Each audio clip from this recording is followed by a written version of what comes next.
আসসালামু আলাইকুম এভরিওয়ান। আশা করি আপনারা সকলেই ভালো আছেন। আজকে আমি তৈরি করব চিকেন মালাইকারি। নিত্যদিনই আমরা একইভাবে একই প্রসেসে রান্না করি, যার কারণে একই রকম খাবার খেয়ে খেয়ে অনেক সময় বোর লেগে যায়। এরকম সময় আমরা যদি একটু আলাদাভাবে রান্নাটা করি, খেতে বেশ মজা লাগে এবং খুব সুস্বাদু লাগে। তো চলুন দেখে নিন কীভাবে আমি এই চিকেন মালাইকারিটি তৈরি করছি। এর জন্য প্রথমেই আমি একটি বলে শুকনো মশলাগুলো দিয়ে নিচ্ছি। আমি এখানে 1.5 চামচের মতো নিয়ে নিয়েছি ধনিয়া, নিয়ে নিয়েছি 4টি সাদা এলাচ, দিয়ে দিয়েছি 2 টেবিল চামচ পরিমাণ সাদা তিল, দিয়ে দিয়েছি জিরা 1 চামচ, 2টি দারচিনির ছোট টুকরা, দিয়ে দিয়েছি জয়ত্রী 2 টুকরো, দিয়ে দিয়েছি গোলমরিচ, দিয়ে দিয়েছি শুকনো লাল মরিচ, দিয়ে এটি একপাশে রেখে দেব এবং একটি বলে আমি নিয়ে নিয়েছি আমার প্রয়োজন অনুযায়ী মাংসের পিসগুলো। আমি এখানটায় ম্যাক্সিমাম পিসগুলোই লেগ পিস রেখেছি, যেন বাচ্চারা খুব পছন্দ করে। দেখতে পাচ্ছেন আমি দিয়ে দিয়েছি এখানটায় 1 চামচ পরিমাণ আদা রসুন এবং দিয়ে দিয়েছি সামান্য পরিমাণ লবণ, দিয়ে মাংসটি ম্যারিনেট করে একপাশে রেখে দেব।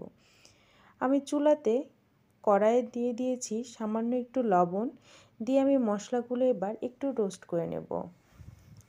অবশ্যই আপনারা খেয়াল রাখবেন মশলাগুলো যেন কোনোভাবেই পুড়ে না যায়, আর লবণ দেওয়ার উদ্দেশ্যই হচ্ছে মশলাগুলো যেন অতিরিক্ত কড়াইয়ের তাপে পুড়ে না যায়। লবণ ব্যবহার করলে কড়াইয়ের যে টেম্পারেচার সেটি ধরে রাখে, এর ফলে মশলাগুলো পুড়ে যাওয়ার সম্ভাবনা খুব কম থাকে। মশলাগুলো আমি ভেজে নিয়েছি, নিয়ে এক পাশে রেখে দিয়ে এবার একটি কড়াইয়ে পর্যাপ্ত পরিমাণে তেল দিয়ে পেঁয়াজ কুচি এবং একটি তেজপাতা দিয়ে আমি এটিকে একটু ভেজে নিচ্ছি। এক পাশে ভাজতে দিয়ে এবার আমি তৈরি করে নেব এই চিকেন মালাইকারির গ্রেভিটি।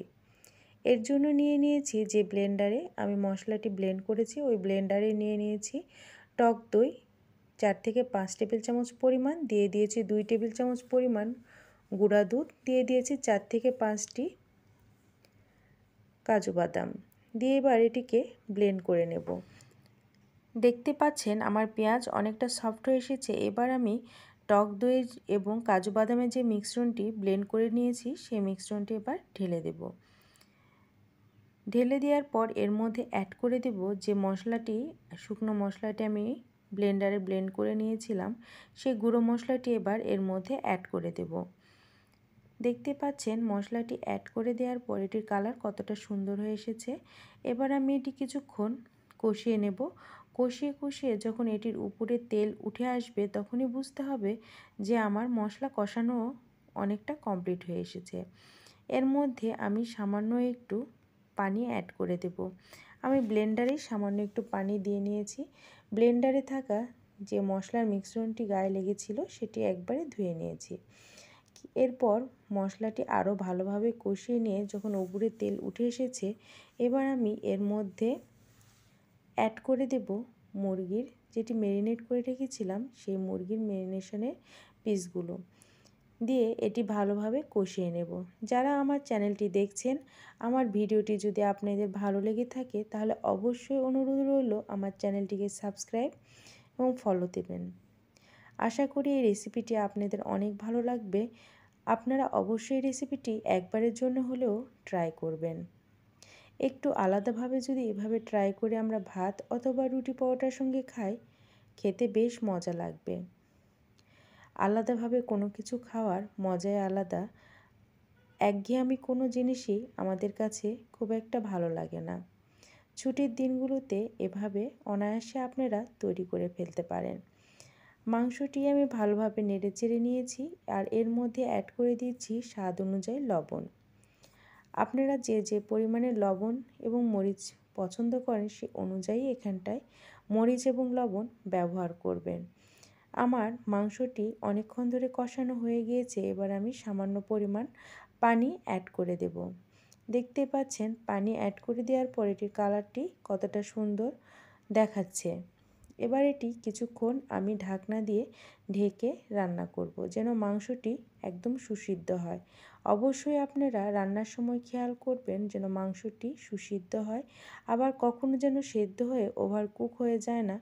এর ফলে মাংসর ফ্লেভার এবং স্বাদ খাবারের কোনোটাই ভালো লাগে না। দেখতে পাচ্ছেন আমার মাংসের গ্রেভিটি অনেকটা হয়ে এসেছে। ভালো করে এটি নেড়েচেড়ে কষিয়ে নেব যেন সুন্দর মতো এটির ফ্লেভারগুলো উঠে আসে। এটা যদি রুটির সঙ্গে খান খেতে বেশ মজার। দেখুন কালারটি কতটা সুন্দর এবং ভালো লাগছে দেখতে, একদম গ্রেভি মতো হয়ে এসেছে। এবার আমার রান্নাটি অনেকটা কমপ্লিটের পথে। এবার আমি এটিকে ভালোভাবে উল্টিয়ে দেব এবং ভালোভাবে দেখতেই পাচ্ছেন এটি কতটা রসালো হয়ে আছে। আপনারা যে যে পরিমাণের এখানটায় রস রাখতে চান সে পরিমাণেই রাখবেন। আশা করি আপনাদের এই রেসিপিটি অনেক ভালো লাগবে এবং আপনারা অবশ্যই এটি ট্রাই করবেন। ভালো থাকবেন সকলে। আল্লাহ হাফেজ।